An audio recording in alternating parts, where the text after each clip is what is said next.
Good evening, everyone. Thank you very much for joining us today. I've got Ben Yu here with me. We're going to be talking, well, Ben is going to be talking about how to profit from the Auckland 10-year plan. Before we kick off, if you could use the chat box to the right-hand side of your screen and just let us know if you can hear me and see the holding slide. So you should be able to hear me and see a holding slide with today's webinar title. If you could, please leave me a message so I know that everything is tickety-boo and we can get the session started. So for those of you who just logged in, if you can hear me and to see the holding slide, I'd appreciate a message in the chat box. Perfect. Thank you, Alex, and thank you, Essie.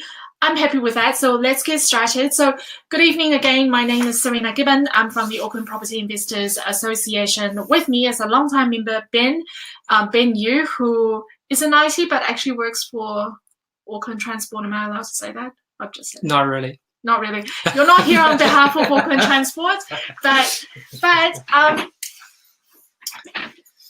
it's actually quite a good thing because you're kind of candidly sharing your views on the 10-year plan, all of which is public information anyway, which you've taken the trouble to go through and is come up with like a digest of what investors should know. Am I correct? Yes. Perfect. Cool. So we'll get started very shortly. So I'll just leave Ben's details on the screen for you if any of you want to jot it down.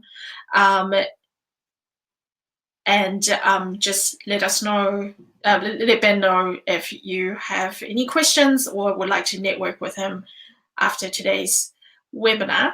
Hand it over to you. Cool. You can get going. Cool, sweet. Yeah, I'll get started. So, oops, okay. Yeah, so good evening, everyone. Today's talk is about sort of showing you a view around how I understand the new sort of Auckland plan. And if you read the news, there's about $28 billion that they're budgeted to spend in Auckland for the next 10 years just on the transport alone. And I think if you really know where the public money is spent, and that's really a good thing that potentially could guide you around where you should look for in terms which suburb you should buy in the long term. Let's look at the next slide.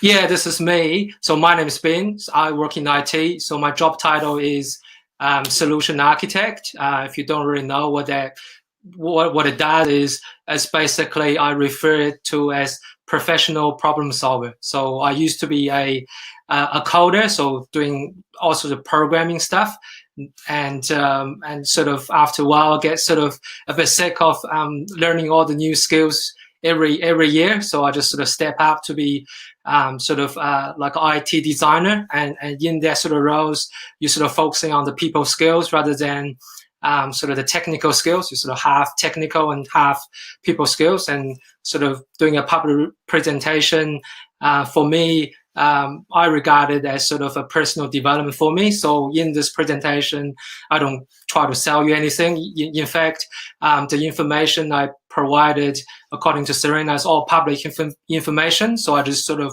try to present it in a logical way, and it's up to you to interpret it how you're going to use it to your advantage in terms of property investing.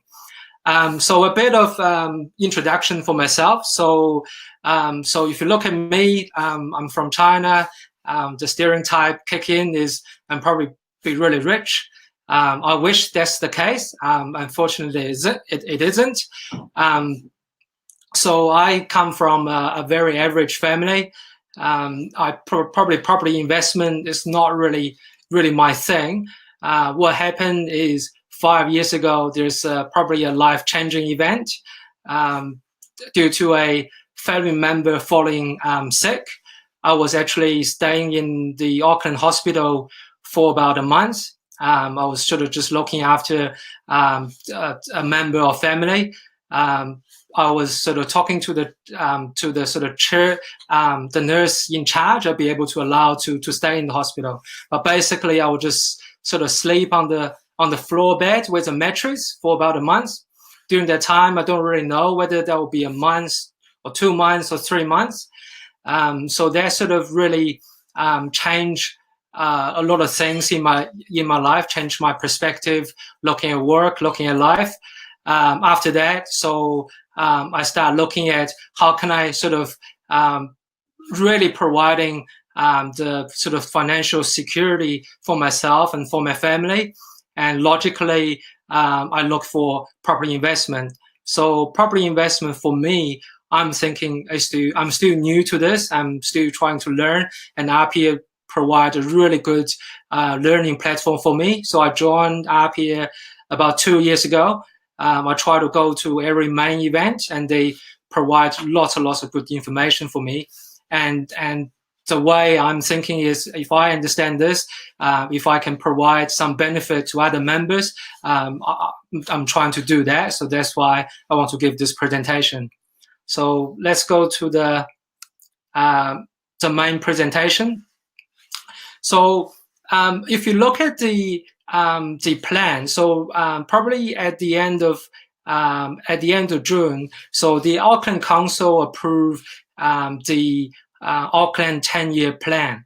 A lot of the information, if you look at the sort of the main media, they report the plan sort of individually. So there's a unitary plan, there's a Panuku's development plan, there's Auckland transport plan, but they only focusing on one plan at a time, which is what I think is not quite right, because after the super city formed and the council, I think after 7 years, the council organization worked very closely. I'll show you one example later on. But if you look at the Auckland plan, there are really 3 plans.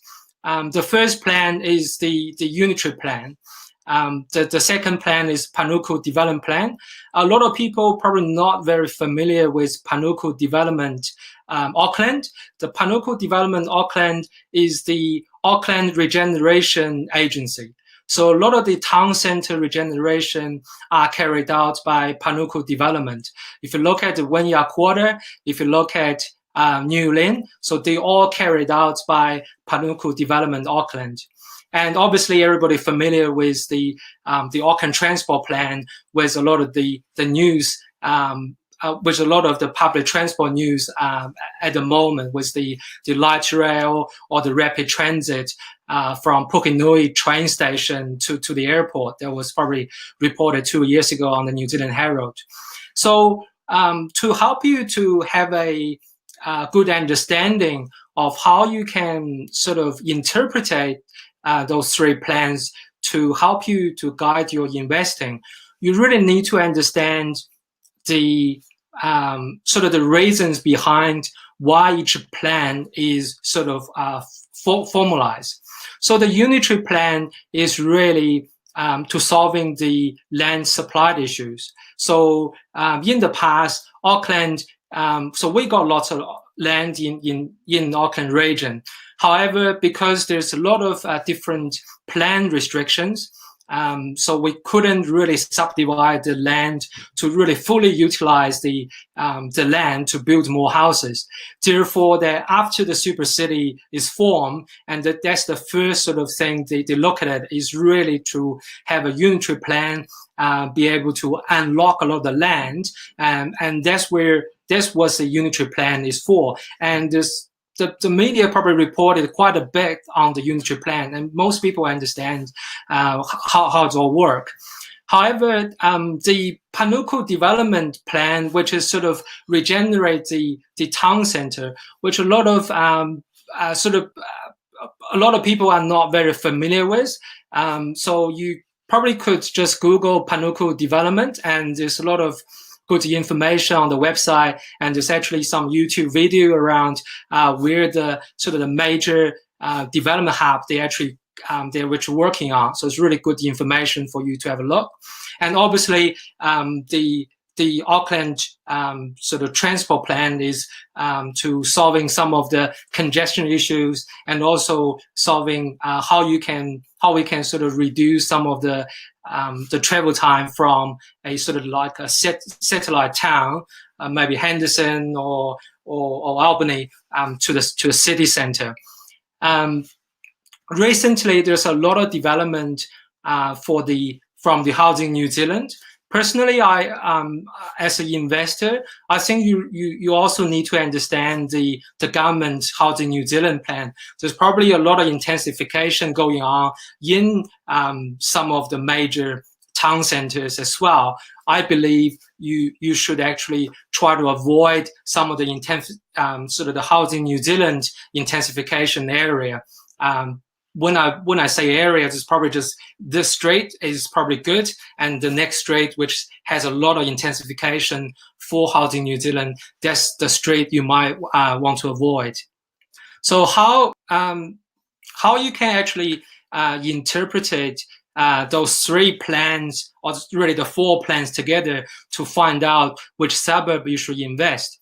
The way I see it is, you really sort of thinking about the plan. You put the unitary plan sort of as your base, sort of base plan, and then you overlay the Panuku development plan, which got about 10 to 15 key area that the council is planning to spend money on, and you find where the sort of the two plans overlap, and that's the area that means we planned for this town center to be a town center, and we also got the budget to actually make that town center, to make the area to be a town center. A good example is probably, for example, the Henderson is selected as a sort of is planned in the unitary plan as a major town center. Panuku development plan also has select Henderson as a key development area to sort of regenerate. That means it's planned and got budgeted for. Another example is probably Papakura. So Papakura is planned to be a town center. However, if you look at Panuku development, they haven't really choose Papakura to really regenerate. That, in my understanding, is the council might not really have the budget at the moment to really build Papakura to be a town center, although it is planned in the unitary plan as a town center, but the council hasn't got the money to spend in the area.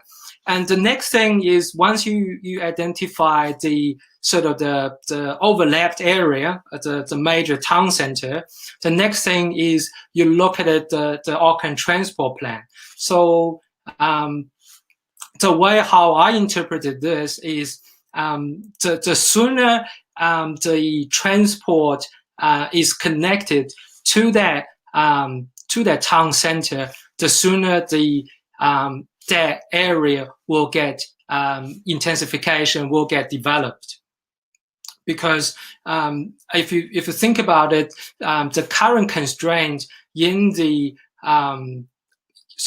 Auckland sort of the property market is, the unitary plans already solved the land supply issues.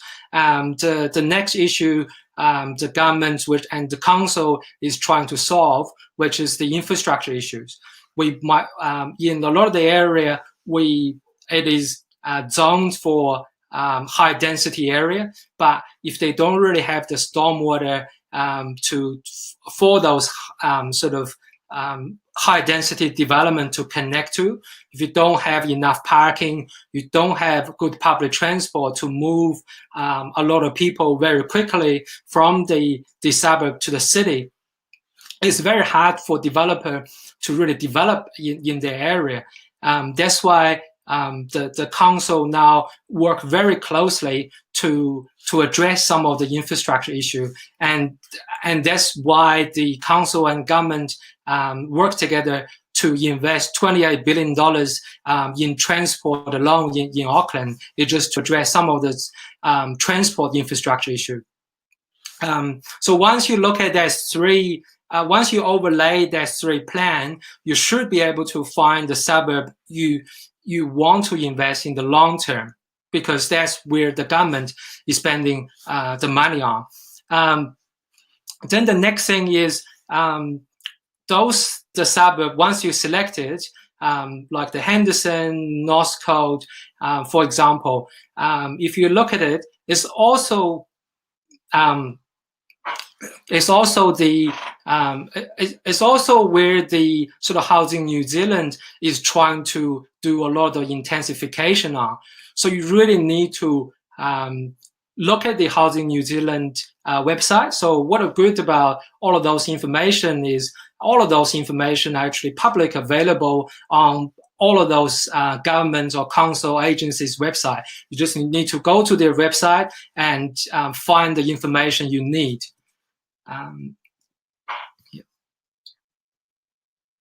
So I sort of come up with sort of this formula just for my own, so you can look at it for yourself. It's basically what I described in the previous slide is how to identify an area to buy. Is basically if you let Unitary Plan plus the Panuku Development Plan, plus the Auckland Transport Plan, and minus the Housing New Zealand Plan is where you should invest long term.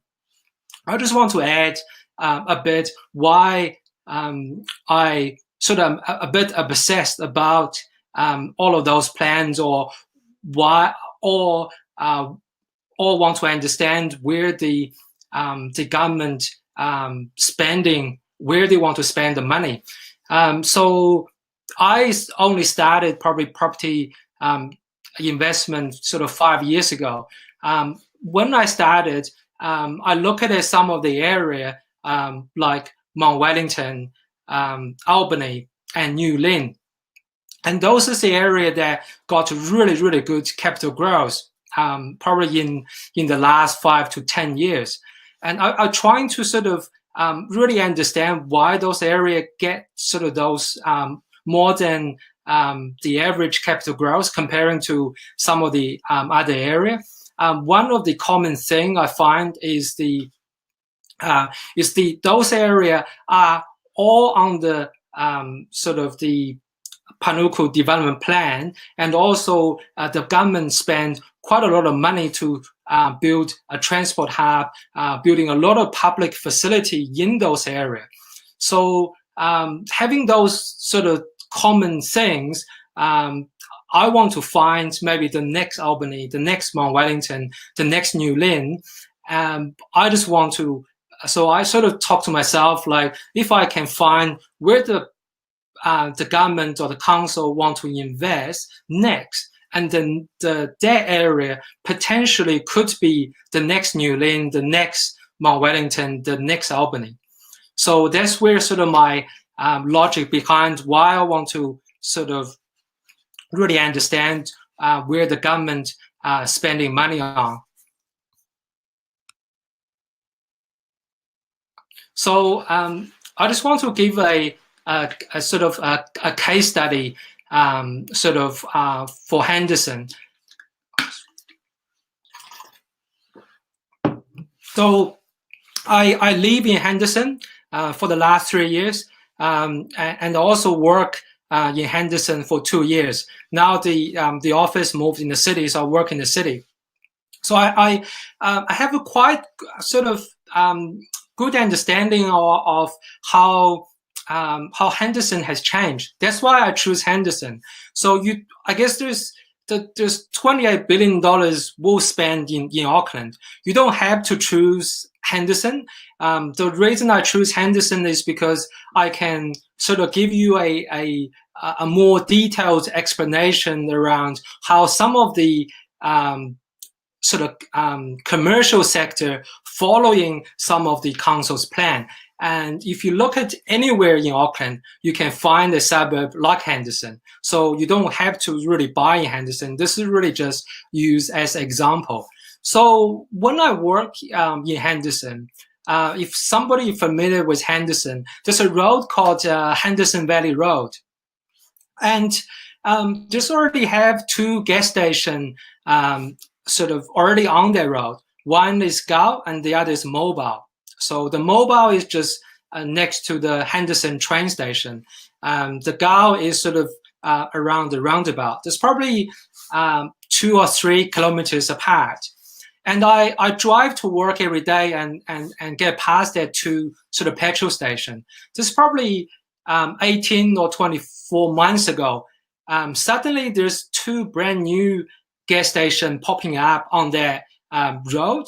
One is Caltex and the other is Dead Energy. So they're all sort of quite a big and flash new gas station. So I'm sort of asking myself, well,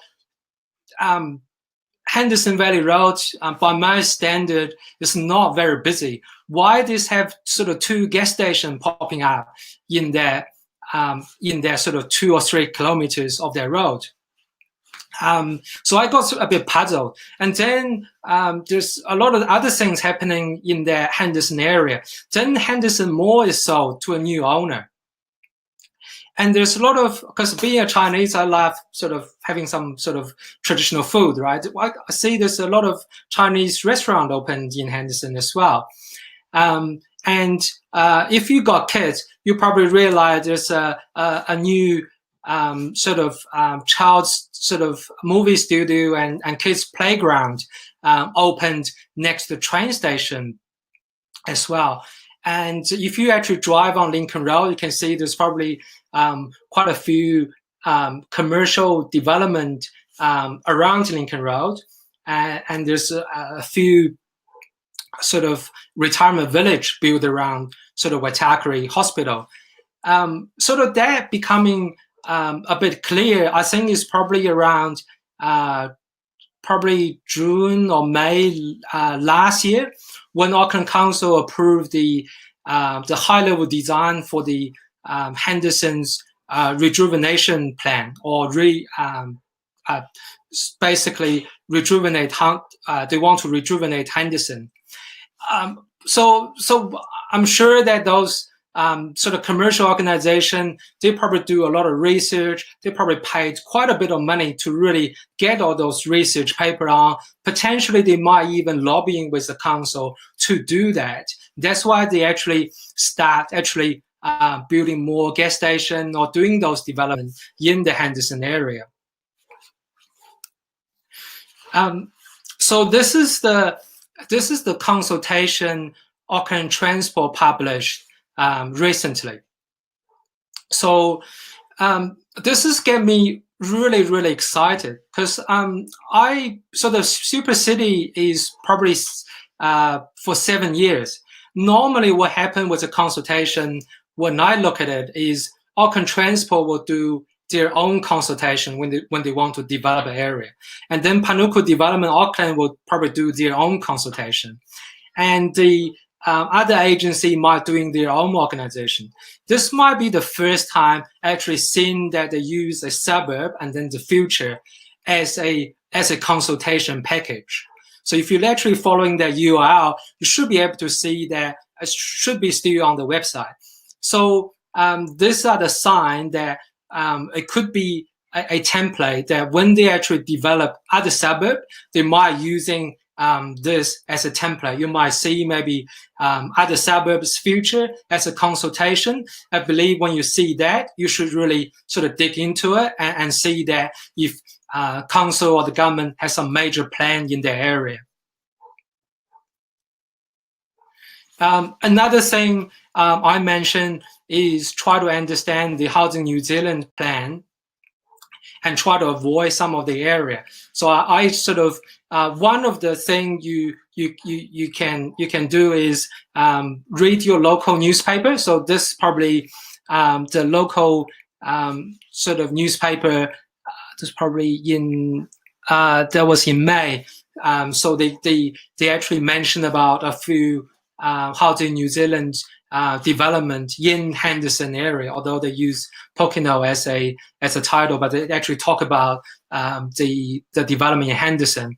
And in the Housing New Zealand website, you actually can get a breakdown of where they want to develop by like a breakdown by suburb, and then you'd be able to look at the street and look at it where they want to develop their houses.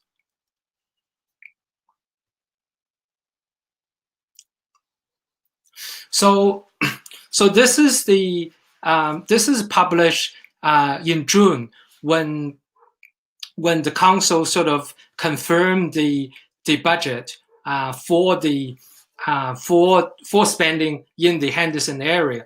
One of the things I want to highlight, which is sort of colored in blue, is the council want to spend $15.4 million just for a plan.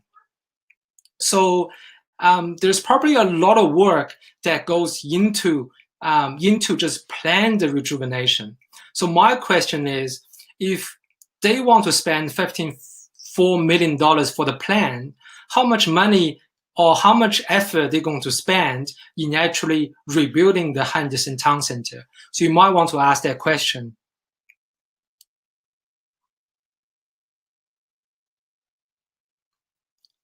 Another thing that work in the transport industry, one of the things which in the transport plan, one of the biggest spending is the city rail link.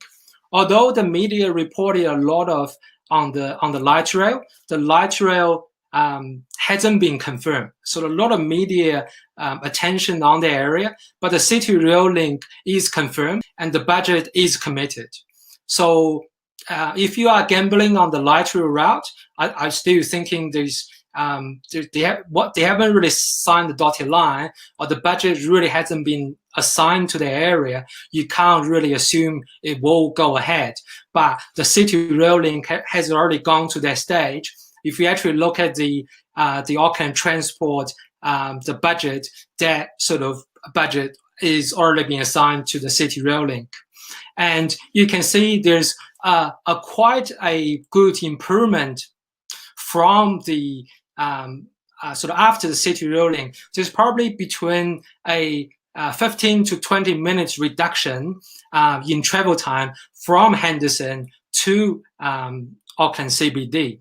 One of the analogy I want to make is, remember when New Lynn got developed?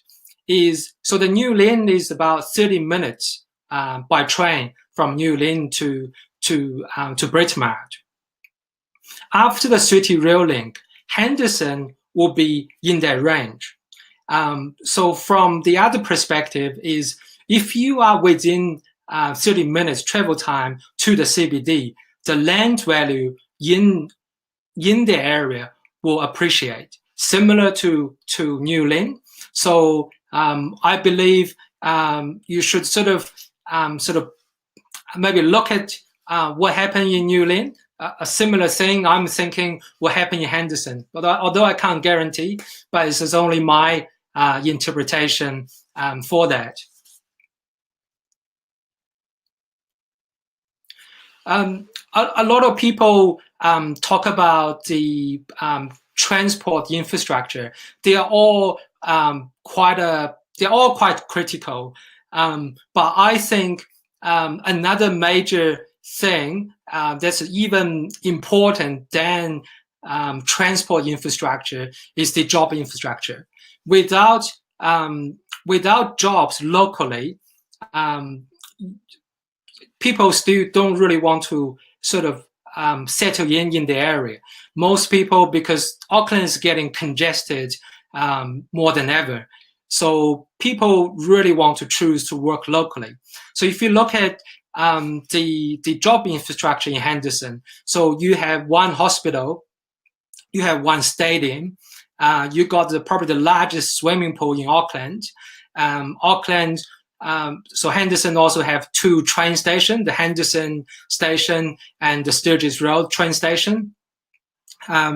Potentially, if the light rail do go ahead, Henderson will also potentially get a light rail station. you probably around Lincoln Road and in the Henderson area, you actually got more than 10 schools. You got sort of other sort of commercial, light industrial area. Henderson also has a shopping mall.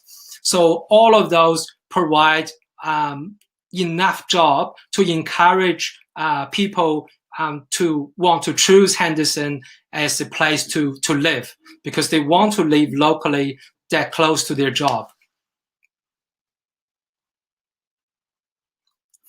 Yeah, that's pretty much just sort of finish my presentation.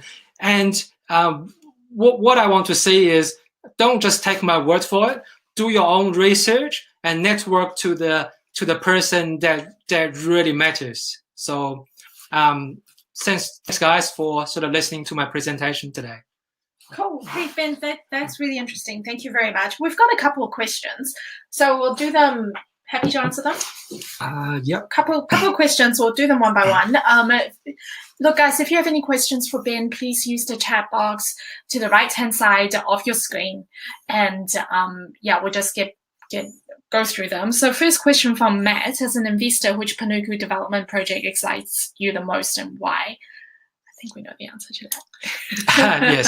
So, so the way I see it is, I work full time. I don't have a lot of time to do research. So the way I try to improve my efficiency is, I try to reduce the area I'm looking for.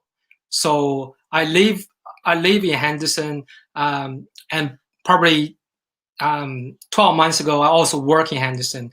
My daughter go to school in Henderson. So, and also because what I said before is, Henderson got a lot of public spending, potentially got a lot of public spending in this area. So I just choose this area. I'm not looking at anywhere else. I just focusing on this area. The way I can do it is, maybe when I, so I probably, yeah. So that's really, I think the Henderson one just really excites me. But there's a lot of sort of development going on. If you look at Manukau, so they got apartments that rising. They got a new like a transport hub just opened. If you look at Northcote, there's a lot of development going on as well. And if you look at CBD, there's a lot of sort of public money spent in the area. I guess one of the things you look at is sometimes we want to reduce our risk or maximize our profit. So you really want to do sort of a joint venture with other people. If we sort of spend $100 and your partner spend $100, and sort of we put our money and we can sort of get the best return.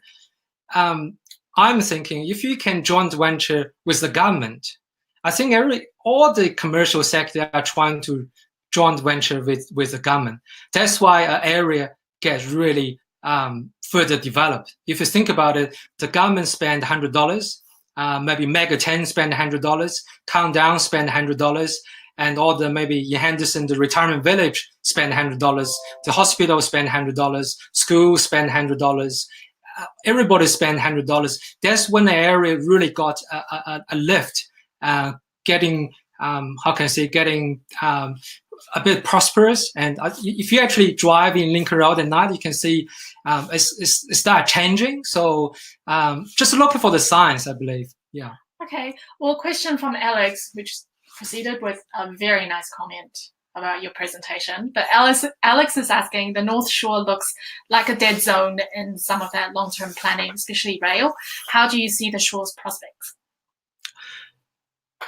I still thinking North Shore is a really good destination, because the way I see it is the transport or the infrastructure spending is only one aspect for capital growth. There's quite an important factor around do you have a scarcity in housing supply in the area? Is the homeowners want to live in the area? Because I'm thinking the homeowner appeal is quite an important thing in the capital growth. Because although we talk about investor, there's still around 65% of home ownership. That means the homeowner actually setting the rules around the price, and we as an investor is only sort of following their how can I say is the guidance around their area. So I believe the infrastructure is only one aspect. However, on the shore, there's still a lot of investment in the area. If you actually look at Panuco development, North Coast is definitely an area that the council and the government try to spend a lot of money on, and Takapuna is another area the government is spending a lot of money on. So and to be honest, North Shore actually got the best public transport at the moment because of Northern sort of Express. So I don't see it as a sort of a dead zone. I do see that there are definitely opportunities. You just need to understand the plan and really look at it. Okay, I hope you don't, Alex, I'm just going to add to that answer a little bit as well, because there is a really cool website called emergingauckland.org.nz, and it's done by a volunteer. I think they recently obtained some corporate funding, but it started as a hobby project for a guy who just wanted to track all the commercial and public infrastructure developments all around Auckland, and it has like really good interactive mapping and stuff like that. So if it's almost like a one-stop shop if you want to know where the public and private fundings are in the development space. Hope you don't mind. I'm just going to pop that into the chat box for anyone who's interested. That's the link. So yeah, bookmark that if you want to go over and take a look. We'll move on to Matt's second question. It's very long. I was quite excited about Northwest Mall when it was built, thinking if big corporates believe there to be spending power in Messi, then there is a sign of population growth and housing demand. A year on, the mall is still fairly dead from what I can see. Interested in your views on this. Is it too early to tell that the economy is still going to catch up, or have these malls and big businesses made the wrong call? I don't want to comment on that. All I'm saying is I don't follow the main media, so the information I'm getting is I'll go to the Auckland Council's official sort of public news website. It's called ourauckland.govt.nz, I believe. So if you actually search, for example, North Coast or Henderson, so the council been sort of through that channel been almost yelling at all the investor to say we're going to spend a lot of money in the area. That's probably dated back 2 years ago or even before that. So I think I just ignore the sort of the mainstream media. I just look at the council website. They are sort of the source of truth for where the council plan is, and there is actually plan. So that's quite an important thing, I believe. Yeah. Okay.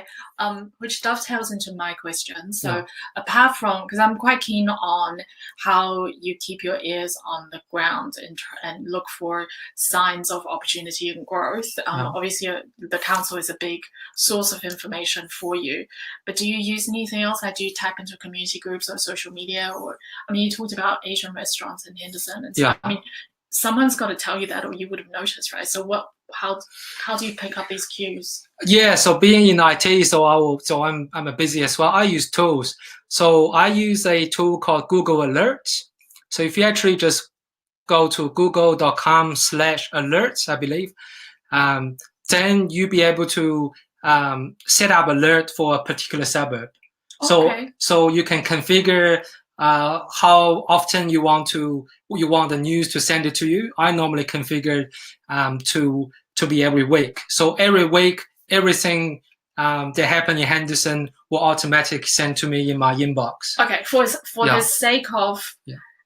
possibly a small percentage of the people listening to this webinar, because I've had a lot of experience dealing with RPM members. Yeah. Do you mind doing a live demo for Google Alert? Yeah. If I do the screen share and Yeah. maybe we can show people. I know most of you guys probably know how to do it, but just want to make sure it's feasible for everyone.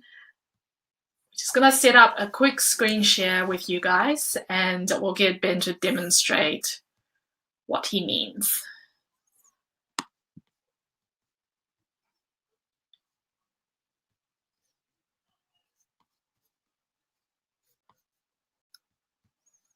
Okay, so hopefully you guys can all see the screen.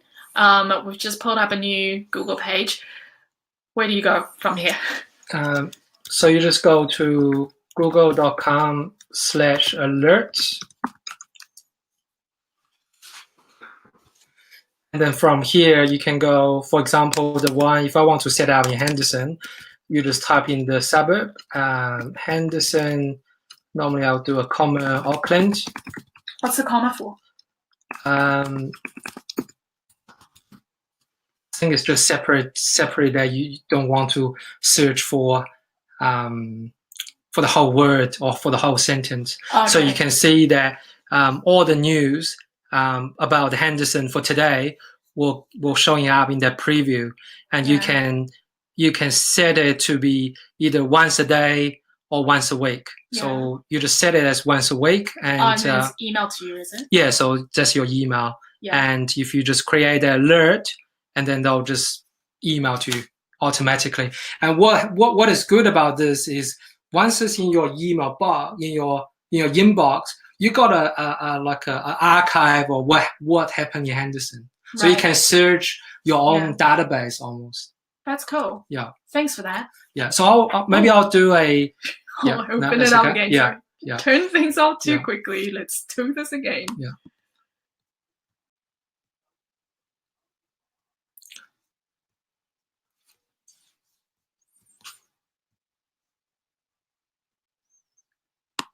Okay, go on. Yeah, I'll show what I mean by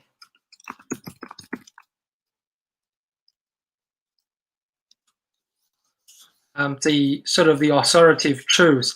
So this is the website that council publish all their news.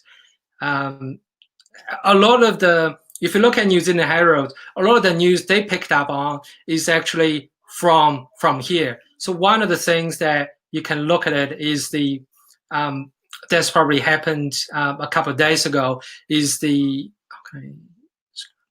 so the council purchased the wharf in Onehunga. So Onehunga is also a key development area that identified in Panuku development. So when they make a major a decision or any major purchase, it's always published on this website. So you can actually come here, look at it, and they also have a few comments around why they made that purchase, what it's for. So that's where you should get your news. Another thing, just want to try to prove a point is if you actually use North Code as an example, just search for North Code. So you can. Yeah. 2 fingers. No, huh? 2 fingers. Two Okay. fingers. Yeah. So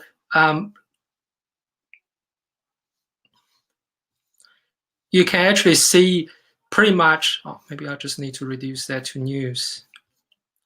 Yeah, just change that drop down to news. Then you should be able to see all the news council had for North Shore. Let's just go through some of this. You can see what I mean by council being yelling at us that they're going to develop an area.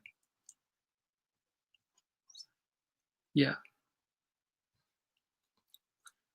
So you can see that North Code redevelopment on the card.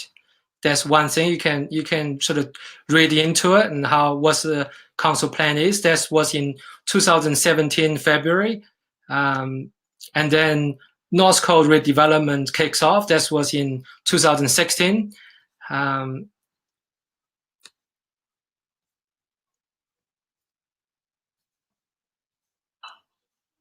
And in 2016, also they mentioned about revitalizing North Coast.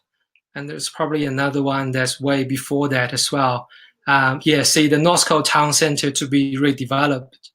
That's also in 2016. And the first article is from January 2016, mentioned about North Coast and underrated rule. So is there. You just need to know where you look for the information. Obviously, this is only sort of one aspect. You do need to have your own sort of to see if that fits in your own sort of investment plan or your own investment rules. But as I mentioned, there's a lot of public money is spending in Auckland. Try to joint venture with the government to reduce your risk and maximize your profit. Okay, I've got a chicken and egg question for you then. So this is really, I'm quite familiar with our Auckland website, but I've never really used it as a tool in this way. So thanks for sharing. But my question is, if you clearly have a clear preference for Henderson, let's park that aside for now. Pretend that you're new to investing. You have no suburb allegiance whatsoever. And you know that you can go on to, say, My Auckland to find out about upcoming opportunities and stuff. Would you have a pre-selected short list of suburbs that you just sit on the search bar and type in North Coast or Takapuna or whatever? Or would you use other search terms to find out, democratize your choices? Yeah. So those areas is you get it from, let's go to, can I open another tab though?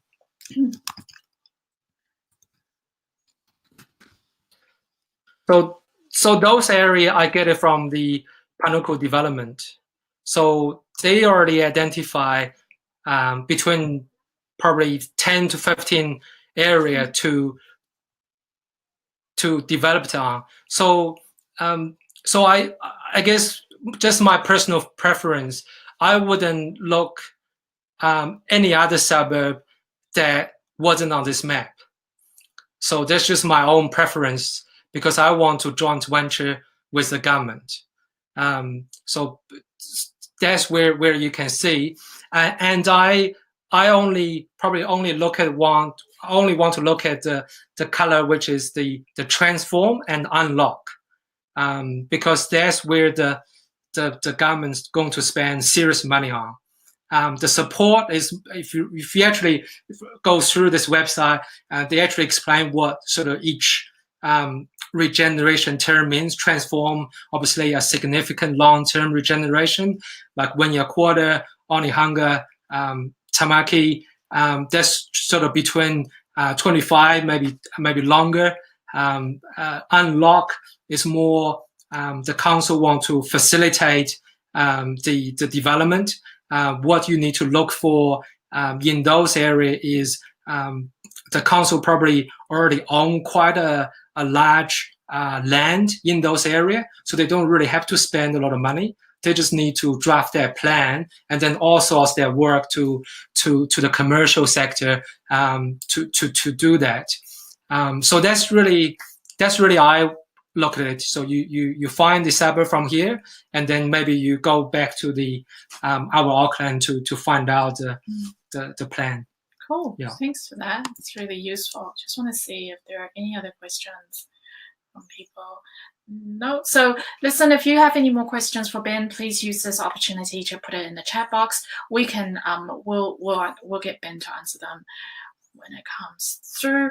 I just got a question about transport, what you talked about before about transport infrastructure and how people like to live and work locally.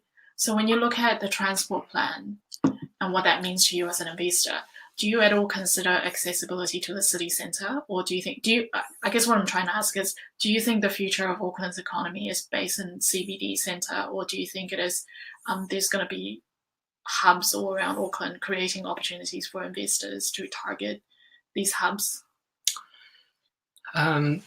It's hard to see the hubs concept. I'm not the expert in the area, but I guess the way I try to look at it is I look at it whether the government wants to spend the money in this area to start with, and then the next step is if the government if the transport plan also try to connect this area to the major sort of job hub, which is CBD. Another area is the Auckland airport. So I think 2 days ago, if you have a look at the New Zealand Herald, there's some sort of report around sort of how the government want to sort of link the airport with a existing train station. I believe is Pohinui. I believe if you just look at New Zealand Herald, but those are, I believe, is in the very early stage of the planning phase.